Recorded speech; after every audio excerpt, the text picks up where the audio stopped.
While efforts have been made in recent years to clean up Scajaquada Creek, its full restoration has been hampered by the continued introduction of pollutants. So today, environmentalists announced their latest plan to tackle the problem. And as we hear from Channel 2's Dave McKinley, slaying this monster will begin at its head.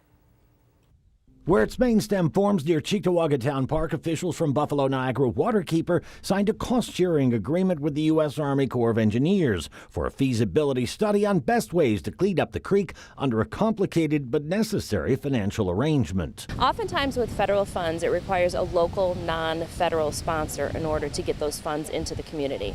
And Waterkeeper is serving that role in signing this agreement in order to allow federal funds to be invested.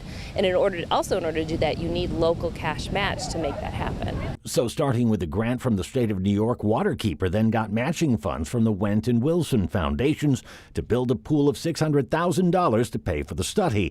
And they say this will allow them to access up to $10 million for the actual work, which is likely to involve efforts to slow stormwater runoff from reaching the creek near Scajaquada, widening the existing channel there, and reestablishing wetlands, which can serve as sort of a cleansing buffer. Why is it worth all the millions of dollars to clean up this creek? It's been the way it's been for generations.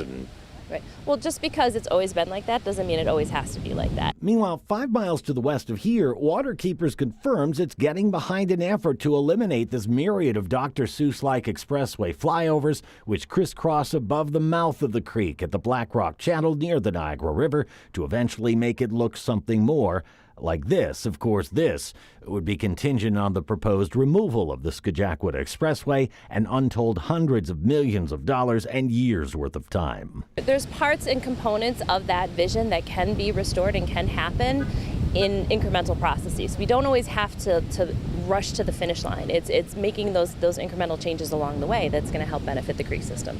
But first things first, and that is to clean up where it all begins.